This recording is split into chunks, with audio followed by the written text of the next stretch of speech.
Known for his raw talent and street persona, King Von was no stranger to conflict both in and out of jail. From heated fights with inmates and run-ins with the guards, to his rise in the rap game and the many feuds he found himself in, King Von lived a short but intense life. Here are King Von's most disrespectful moments.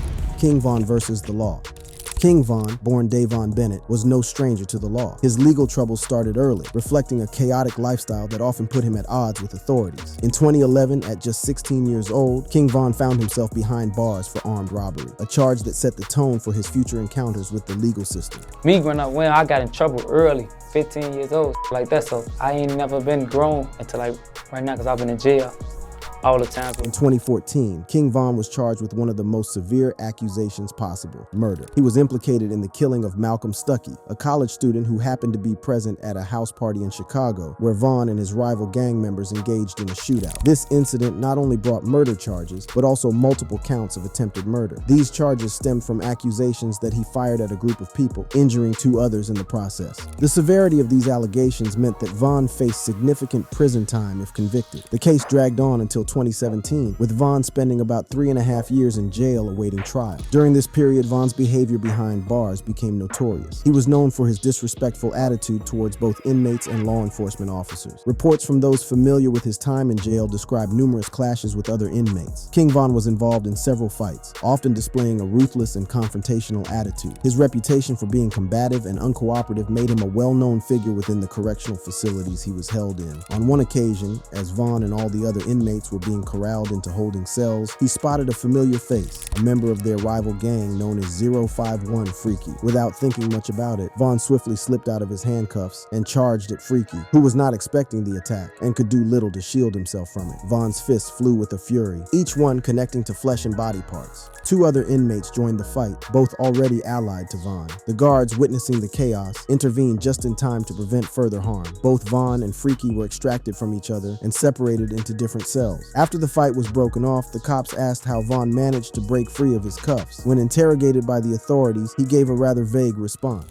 How'd you get out of your cuffs? How'd you get out of your cuffs? How'd you get out of your cuffs? Thought I was still in them. You thought you were still in them? One thing that couldn't be taken away from Von was his loyalty, as the reason behind his attack was because 051 Freaky bore a tattoo that disrespected a fallen comrade of Von's, Louisiana Capone. When the police interrogated him about the fight, this was his response. You don't want to explain what happened? No. You refuse to give a statement? That's my statement right there. I ain't doing it. Beyond the physical altercations, King Von's interactions with the police officers and prison staff were equally questionable. He was frequently rude and hostile, refusing to comply with orders and often mocking authority figures. Videos from his time in jail highlight incidents where he would openly challenge officers, leading to disciplinary measures and further isolation. Tell me what happened on 3B. You came and got me out my cell. That's it? You made me pack my stuff. And you punched me when I was walking out. Would you like to press charges? Oh, you? Would you like to press charges on the person you were fighting? You the only one that hit me.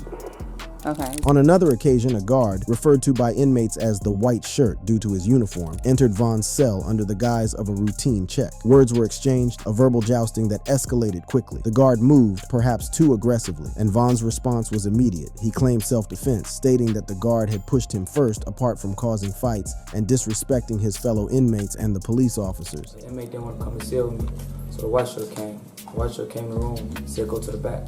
I told him I need to talk to him. Instead of talking, he just pushed me, got to punch him, grabbed him by my hair, slammed him in the toilet. Other COs rushed him. They handcuffed. They brought me downstairs. He was also notorious for causing even bigger trouble. On April 15, 2017, King Von, along with other inmates, tried setting the Cook County prison on fire. Luckily, the fire died before any serious damage was done. King Von's legal battles ended in 2017, when the jury found him not guilty of the charges against him. However, this acquittal did not erase the years of conflict and strife he experienced while incarcerated. Leaving jail, one would think Von would try to keep his head low and steer clear of trouble, but you would think wrong. He dove headfirst back into the chaos the moment he got free of those orange overalls, leading to his altercations with the Chicago rapper FBG Duck.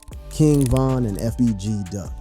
The beef between King Von and FBG Duck was one of the most notorious beefs in the Chicago rap scene, rooted deeply in the city's violent gang culture. This enmity between the two rappers symbolized the larger conflict between their respective affiliations, the Black Disciples, BDs, and the Gangster Disciples, GDs. King Von, a member of the Black Disciples, and FBG Duck, associated with the Gangster Disciples, were bound to clash given their backgrounds. However, it wasn't just their gang ties that fueled the hostility, it was also their desire to assert dominance in the Chicago drill music scene, where street credibility and lyrical aggression often intertwine. Key moments in their beef included several diss tracks and heated exchanges on social media. One of the early instances that escalated the tension was King Von's song Crazy Story, where he vividly described street violence and gang rivalries. Although not directly naming FBG Duck, Von took shots at FBG Duck's neighborhood, disrespecting him. "Boy, we put in work from 64th and from 65th. We not from 63rd, King Von fired. When asked about the line, here's what he said. "We hang on 64th, 65th, and King Drive. And on 63rd, over here kind of to the left, they dirty and stuff. They be up there just doing stealing and doing all type of petty stuff. So we don't go up there with them because they be dirty." In response to Crazy Story, FBG Duck responded with the track I'm From 63rd, which directly targeted King Von and his affiliations. "Lil Durk, why you send the fucking little boy to play with me? Why you ain't do that shit yourself if you got something to say to me?" FBG Duck rapped in the song. The title itself was a direct jab, referencing Duck's area, which Von had mentioned and disrespected in Crazy Story. Social media also played a significant role in magnifying their beef. Both rappers frequently took to platforms like Instagram and Twitter to hurl insults and provoke each other. Dirty as hell, bro. Fuck Goofy, bro. I ain't even talk about them, gang, because talking about them make me feel less of a savage, less of a, like, 'cause they ain't even like that. Big fat lame ass thing.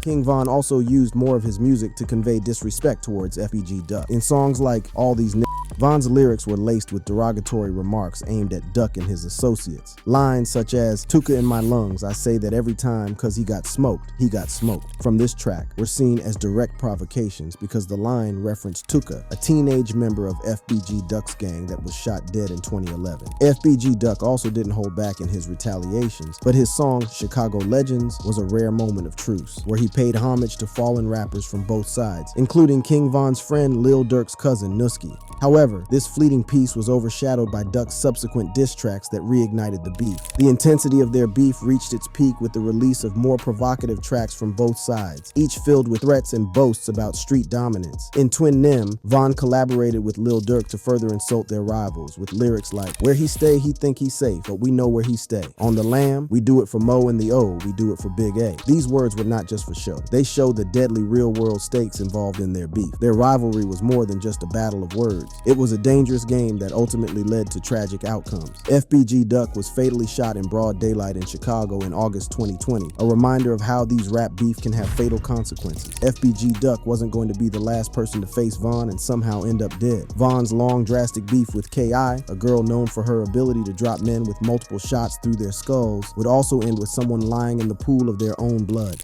King Von and K.I.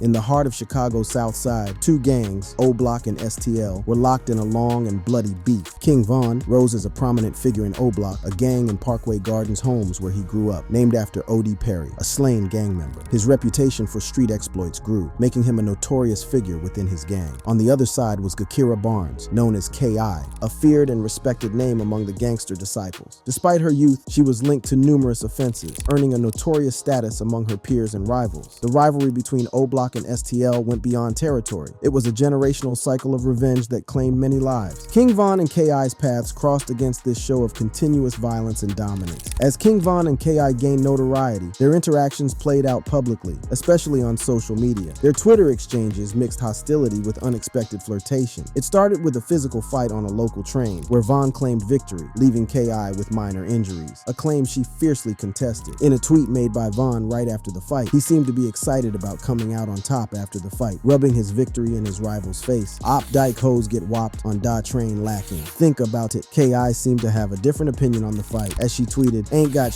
but a bruise on my face, but ain't tripping that 40.Cal put a hole in Nat Opper's face." This incident sparked a series of tweets that swung between confrontation and playful banter, hinting at a peculiar tension beneath their gang personas. Von's tweets ranged from challenging K.I.'s toughness to making intimate propositions, suggesting a fascination beyond their rivalry. K.I., however, never never backed down from Von's provocations, remaining defiant and loyal to STL. Their digital sparring intensified, with each interaction growing more charged. Von's bold declarations of affection were met with skepticism and mockery from K.I. In a tweet from Von, he flirted with K.I., suggesting that she was meant to be faithful only to him. His tweet said, "On BD, I'm about to stop rocking with you cause you be tweaking with everybody you supposed to only tweak with me, man. Shit ain't cool, lol." He then followed up with another tweet declaring his jealousy over her hanging out with other guys that weren't him. "Lala like me be getting jealous. What I ain't real enough for, you gotta fuck with other MFs and shit behind my back," she replied on another tweet. "Omao, I can't tweak with you cause when you tweak hard." Their tweets showed that they were just messing around, like two people who weren't neck deep into a gangster rivalry. It was as if in these moments they could pretend to be someone else. The tension escalated and the back and forth stopped when K.I. taunted Von, who was incarcerated at the time, about the death of his close friend and fellow O Block member, J Money, saying she would dig him up and shoot him again if she could. This loss hit Von hard, and he couldn't take the disrespect lying down. This fueled his desire for revenge. Rumors of retaliation spread, and the online war of words hinted at an inevitable clash. On April 11, 2014, the beef turned deadly. K.I. was standing with a group outside a residence on the 6400 block of South Eberhard when a hooded figure approached and opened fire on her, hitting her multiple times. She was rushed to the hospital but died from her injuries, marking a tragic end to her involvement in Chicago's gang conflicts. The police investigation pointed to King Von as a suspect, with witnesses allegedly identifying him as the shooter. King Von faced intense scrutiny from the Chicago Police Department. Witnesses were interviewed, photo lineups were conducted, and Von was interrogated. Despite the severity of the accusations, the evidence was not conclusive. Conflicting witness accounts and a lack of concrete proof led the Cook County State Attorney's Office not to prosecute Von for K.I.'s murder. Von was released from police custody and went on a tweeting spree. In one tweet, he wrote the exact thing K.I. had written a week before her death, mocking her.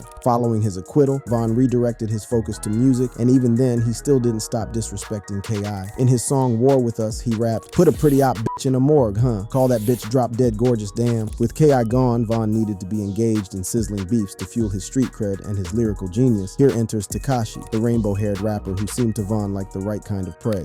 King Von and Tekashi 6ix9ine. King Von and Tekashi 6ix9ine's beef began as both artists were rising stars in hip-hop. King Von, known for his tough storytelling about life in Chicago's O Block, was gaining respect for his authenticity and raw depiction of his experiences. Meanwhile, Tekashi 6ix9ine, with his aggressive style and controversial image, was making a name for himself in Brooklyn. His rainbow hair and tattoos made him a standout figure, and his music, often provocative, earned him both fans and critics. Initially, King Von and Tekashi 6ix9ine were aware of each other as forces in the hip-hop industry but didn't interact much. However, Tekashi's approach to fame, trolling and instigating beefs, started to irk many in the industry.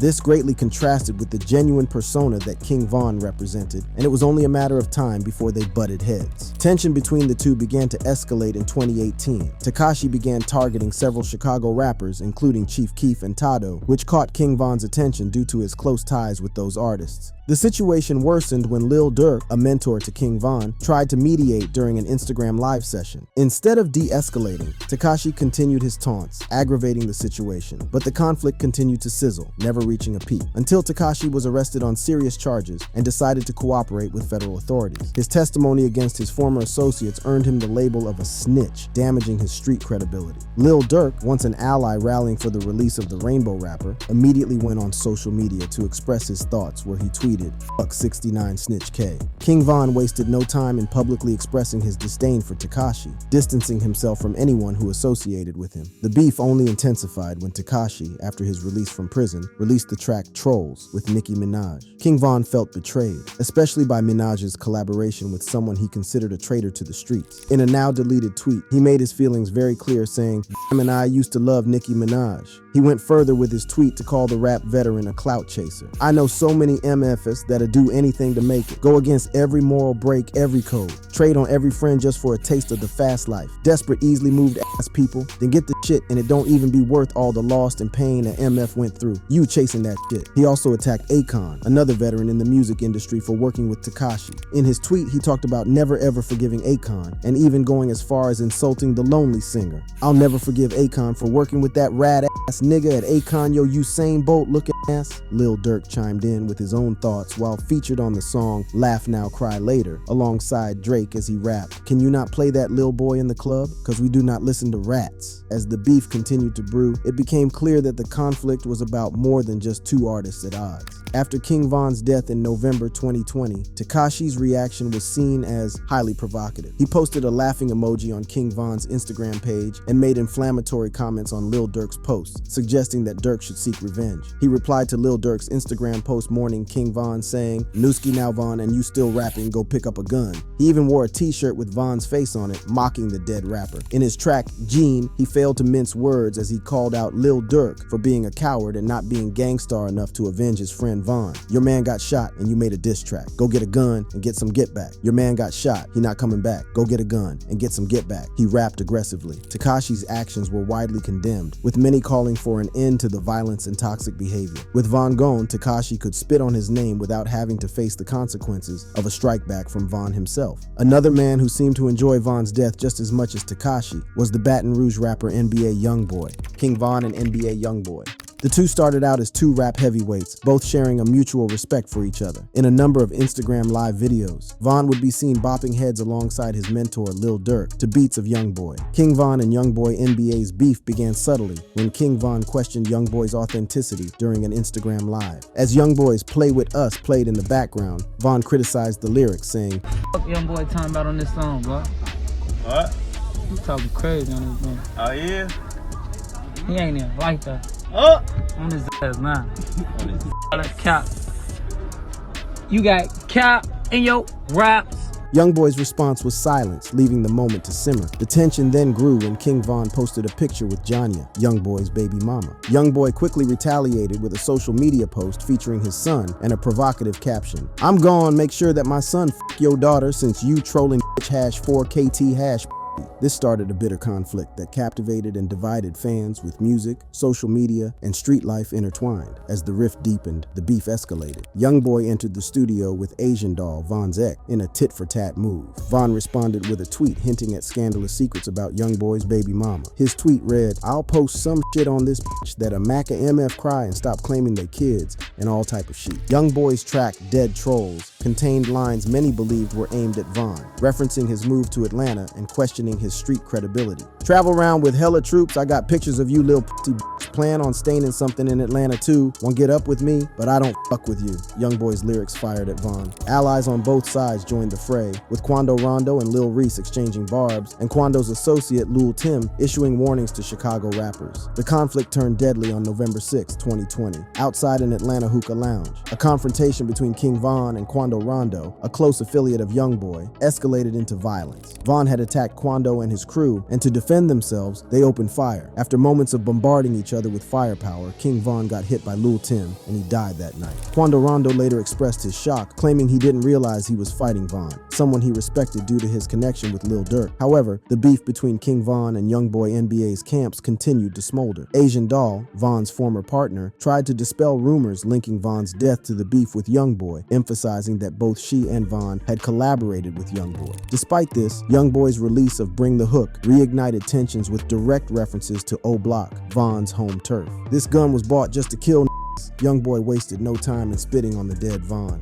"This that Squid Game. O Block pack get rolled up, block murder what they told us. Atlanta boy get fold up, he rapped aggressively. In response, videos surfaced of people burning Youngboy's 4KT flags, symbolizing his crew. The beef expanded as other artists became involved. NLE Choppa was targeted in Youngboy's track Know Like I Know after commenting on a post by Lil Reese, King Von's friend. Rowdy Rebel's comments on Lil Tim's actions the night of Von's death and Bobby Shmurda's subsequent social media posts led to direct confrontations with Youngboy. King Von's sister, Kayla B, publicly denounced Youngboy, echoing sentiments from many of Von's supporters. In a video of her rapping, she's also seen burning a Youngboy flag. The tension persisted, with Quando Rondo releasing Want Me Dead, containing disrespectful lines about Von and his sister, further stoking the beef. Before Youngboy, there was FBG Wooski, one of Von's earliest rivals, both painting the streets of Chicago and the timelines of Twitter with their threats of guns and blood. King Von and FBG Wooski.